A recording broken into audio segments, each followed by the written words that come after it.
All right, let's jump straight into this explainer. Have you ever wondered why certain people literally never seem to lose their cool? You know the type. They never lose an argument and they seem completely, absolutely unbothered by insults. Well, it's not a superpower. It's a calculated system. Today, we're unpacking what's known as the White Room algorithm, which is actually inspired by the hyper-stoic character Ayano Koji. It's a fascinating 6-phase guide to building incredible emotional detachment and taking absolute control of your mind. Let's run a software update on how you think. Now look at this number, 99%. That massive number represents the vast majority of people out there who are basically just slaves to their animal instincts. Think about it. For 99% of people, if someone insults them, what happens? Their heart rate instantly spikes, their blood pressure shoots up, and they feel this overwhelming, uncontrollable urge to strike back. They're just operating on default programming. But if you want to be part of that top 1% who can completely dominate a room without even raising a voice, the trick is choking out those automatic emotional responses. The source material sets up this really fascinating contrast. You're either the puppet, reacting to the world, letting everyone else pull your strings, or you're the player. Because here is the brutal truth. As long as you react to the world is going to make you dance like a puppet. People will use you, manipulate your feelings, and you won't even realize it's happening. A true player, on the other hand, never loses, simply because they refuse to play the reaction game in the first place. So to get there, we are going to walk through the 6 specific phases of this algorithm: input detection, latency and dissociation, the logical firewall, external hardware, absolute silence, and finally, the untouchable checkmate. Let's jump right into phase 1, input detection, or what we call the internal override. The very first step in rewiring our non-reactive programming is completely changing how we process threats and intentionally delaying our response. You see, the real problem actually isn't the anger itself. The problem is that the human system treats everything as a deeply personal attack.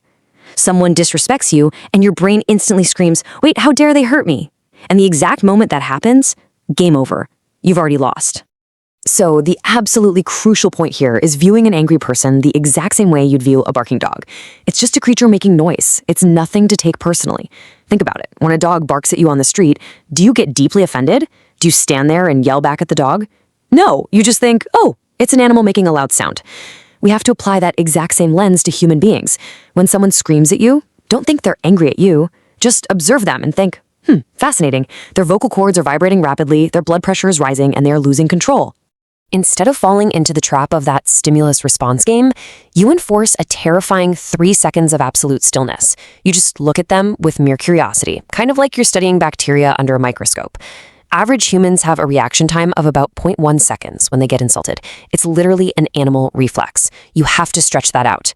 When they finish speaking, do absolutely nothing for 3 full seconds. Just look at them. Not with anger, but with intense, clinical curiosity. This 3-second latency creates absolute chaos in their mind. They instantly start wondering, wait, did I say something wrong? Why aren't they scared? Words are literally just sound waves. They have zero power unless you hand it over to them. By stripping the emotion from the input, you instantly become untouchable. You've successfully turned a malicious attack into completely harmless, totally meaningless data. But what exactly do we do with that frozen data? That brings us to phases 2 and 3, latency, dissociation, and building the logical firewall. Now that we've paused the system, we need to completely detach our consciousness from the physical situation. Imagine you're playing a video game. If your character dies, it doesn't physically hurt you, right? Emotional detachment works the exact same way. It allows your brain to operate at 100% capacity because you are no longer the one being yelled at. Imagine pulling your consciousness right out of your body and floating up to the corner of the ceiling. That person down there getting yelled at, that's not you. That's just your physical avatar. The angry person is insulting the avatar, but the real you is perfectly safe up above, directing the entire scene. It essentially makes you invisible. Let's run a rapid mental calculation on this. Getting angry is basically like throwing a stone into a mud puddle, where the splash only ends up ruining your own shirt.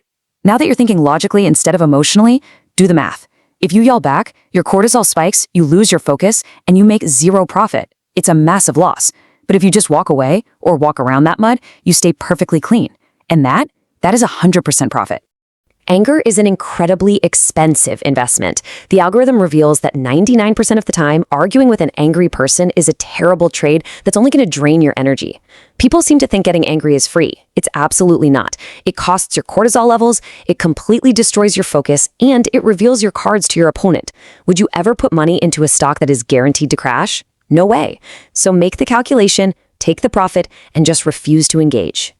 Moving into phase 4, external hardware, which is all about mastering the poker face. The internal firewall is up, but now we have to focus on manually controlling our physical hardware. Most people might manage to stay quiet, but their eyebrows pinch, their jaw clenches super tight, or their nostrils flare. These are traitorous microexpressions. You've got to consciously send commands to your facial muscles to power down. Release the tension in your forehead. Unclench your teeth.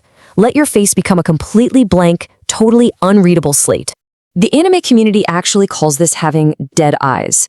When an angry opponent looks at you, desperate for a reaction, and only finds a blank, empty wall, they will literally start to see their own insecurities reflected right back at them.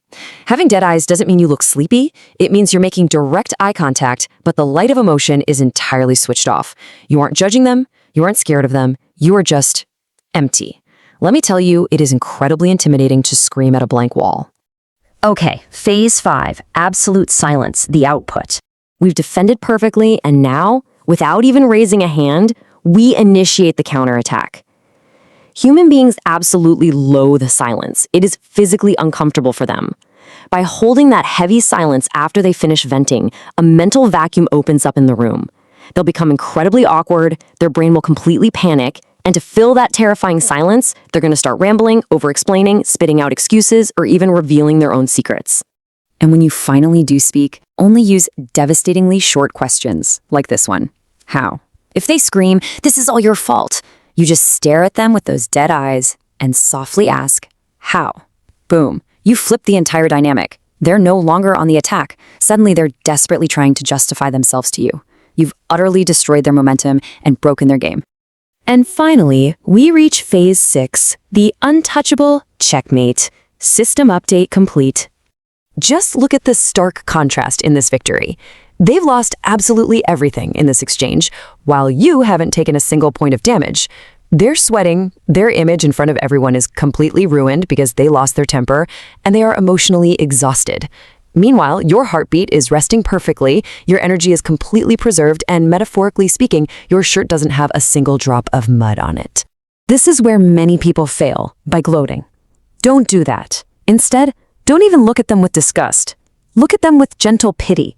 Imagine you're watching a toddler throwing a tantrum who has finally just tired themselves out. Then, without rushing, calmly walk away as if absolutely nothing of significance just happened.